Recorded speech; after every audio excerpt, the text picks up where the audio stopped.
tal, atrincherados? Bienvenidos al programa número 10 de Entre Trincheras. No olviden seguirnos en redes sociales y suscribirse a nuestro canal en YouTube. Yo soy Estefanía T. Minor. Comenzamos. Hola, muy buenos días, tardes a todas y a todos. Mi nombre es Jorge Luis Vigil Martínez. Soy abogado egresado por la Facultad de Derecho de la UNAM. Actualmente me encuentro finalizando la especialidad en Derecho Fiscal por la División de Estudios de Posgrado de mi misma facultad y me desempeño como abogado representante legal del partido político Movimiento Ciudadano. Asimismo, soy integrante de la Comisión Nacional de Transparencia y Acceso a la Información, órgano de control de este instituto político. ¿Cuáles han sido los retos en cada una de las diferentes ramas del derecho a las que te has dedicado? Los retos han sido distintos, las naturalezas de las materias, tanto del derecho público como del derecho privado, entendiéndose de que a veces el oponente, por llamarlo de alguna forma, es el Estado y a veces es un particular, llámese persona física o persona moral, han sido diversos. Me ha tocado el tránsito hacia una nueva justicia digital en la mayoría de estas ramas, llámese derecho civil, derecho familiar, derecho constitucional, derecho electoral. Todo esto también provocado por la pandemia derivada del virus SARS-CoV-2 que produce la COVID-19, ¿no? Creo que no es experiencia personal, sino de varios colegas abogados, que el reto principal es tratar de esgrimir los argumentos de la forma más sencilla, clara y cronológicamente adecuada para que alguien que en un modelo de justicia escrita nos pueda dar la razón.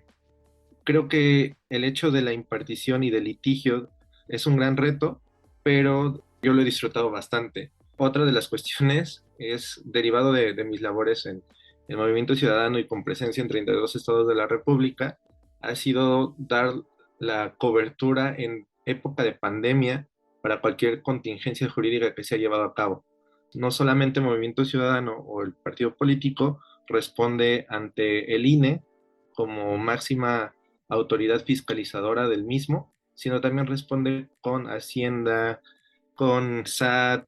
Si hay algún trato o incumplimiento con los proveedores, también hay que estar inmersos.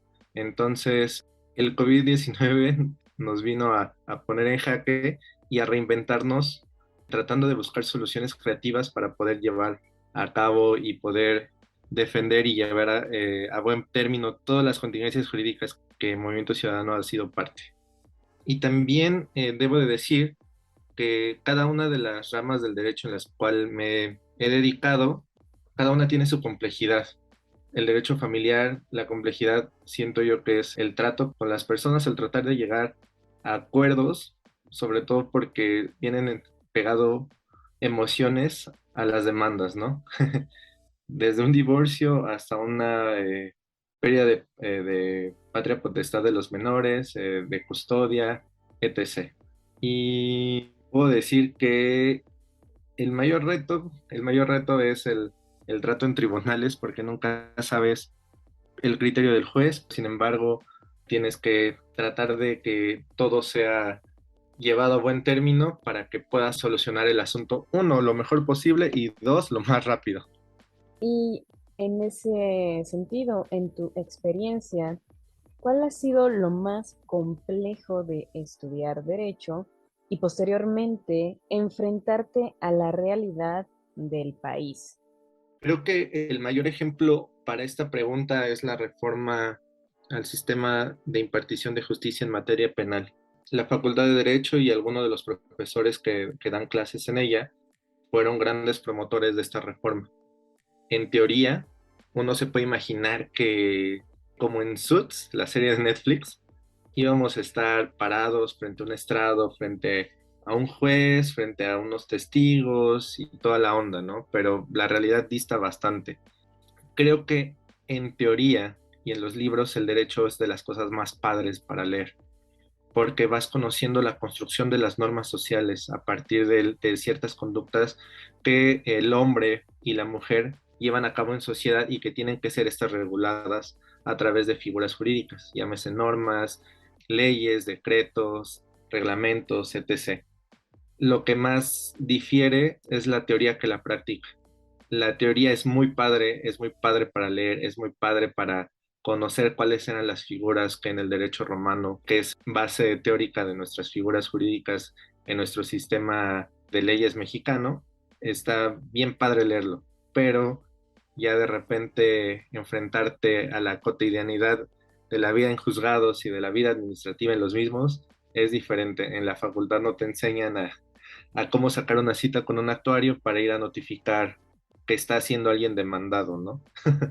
Y todas las trampas que como misma sociedad ponemos como para poner trabas y hacer más lentos y más engorrosos todos estos trámites.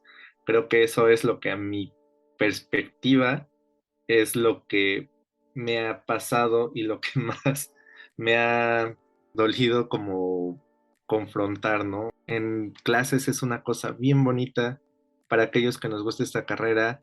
El leer y el aprender de tus profesores es bien padre, pero a la hora de enfrentarte a la realidad es diferente.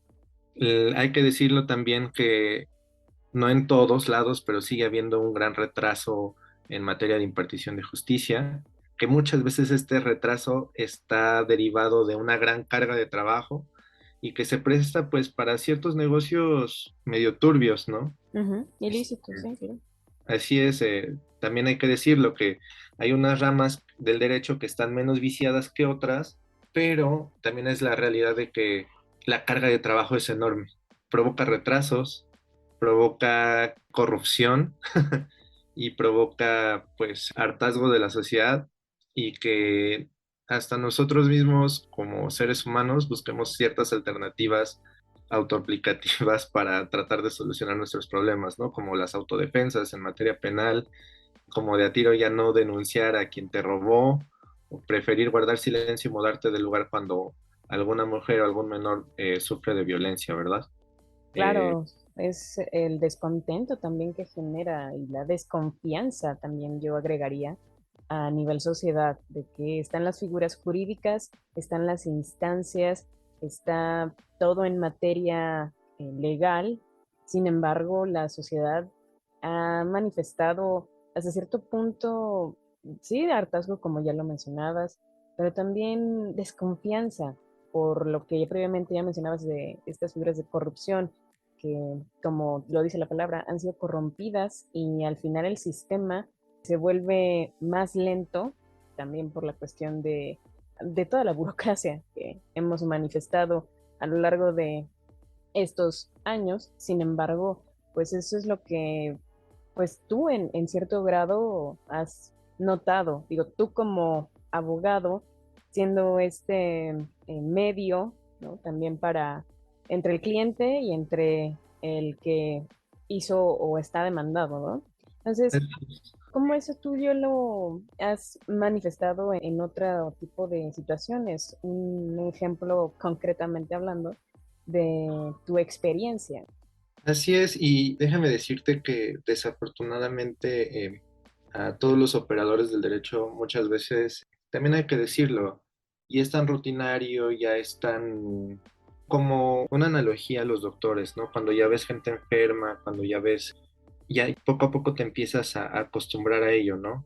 Poco a poco te empiezas a acostumbrar a que en X juzgado ya se tardaron más días, pero es porque pues cambiaron al juez o ya se fue o incluso porque ya hubo COVID.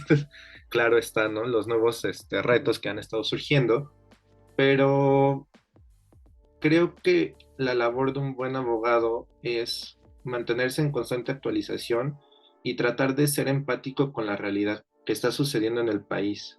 Una de mis experiencias como pasante antes de la cédula profesional en la carrera, yo apoyaba en un despacho que llevaba muchas materias, pero pues uno empieza aprendiendo lo básico, civil, mercantil, familiar, y de cierta forma uno se acostumbra, ¿no? A una vez que ingresas la demanda, te tienes que esperar como 15 días después de la notificación para ver si ya te contestó. Y entonces me tocó de mis primeros casos y contactos con clientes, ¿no? Un divorcio que aquí en la Ciudad de México le llaman express, pero que legalmente es el incausado, ¿no? Yo le comentaba a la cliente en cuestión que pues no se preocupara, que francamente se iba a divorciar porque sí, porque la figura así estaba, y que guardara la calma porque una vez que ya contestaran prácticamente se le iba a dar el acta de disolución de matrimonio para volver a ser soltera, ¿no? Ella me decía que sí, que yo lo veía muy fácil, pero pues que ella tenía que preocuparse en lo que avanzaba el juicio porque le daba de comer a su hijo. Entonces fueron de las experiencias que te siguen haciendo como partícipe de la sociedad y no hay que perder el piso, ¿no? Siempre hay Ujú. una parte, una historia, pero no por eso debes de comprometer tu juicio profesional ni ético, pero sí no olvidar que muchas veces el patrimonio de las personas está en juego, o bueno, de las personas, o de las empresas, o de quien te contrate. Y creo que el hecho de nunca olvidar esta cuestión es lo que te puede hacer mejor abogado.